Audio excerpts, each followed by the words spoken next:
Mark Tamil Nadu ముఖ్యమంత్రి జయలలిత ఆరోగ్యంపై పుకార్లు రేగుతూనే ఉన్నాయి. అమ్మ కోలుకుంటున్నారని డాక్టర్స్ చెబుతున్నా పార్టీ శ్రేణుల్లో మాత్రం ఆందోళన నెలకొంది. ఇటు డీఎంకే అధినేత కరుణానిధి కూడా జయ ఫోటోలు విడుదల చేయాలని డిమాండ్ చేశారు. 9 రోజులుగా అమ్మ ఆసుపత్రిలోనే ఉంది. అంతా బానే ఉందని, చిన్న సమస్యలేని వైద్యులు చెబుతున్నారు. అయితే ఆమెను ఎప్పుడు డిశ్చార్జ్ చేసేది మాత్రం చెప్పలేకపోతున్నారు.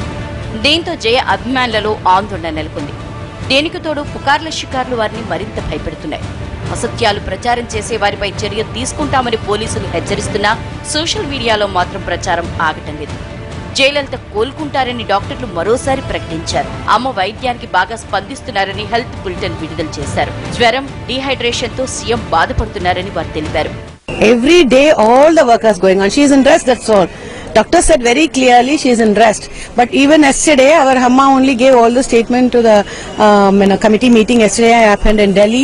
జయలలిత ఆరోగ్యంపై వస్తున్న వదంతులకు ప్రభుత్వం అడ్డుకట్ట వేయాలని డీఎంకే అధినేత కరుణానిధి అన్నారు.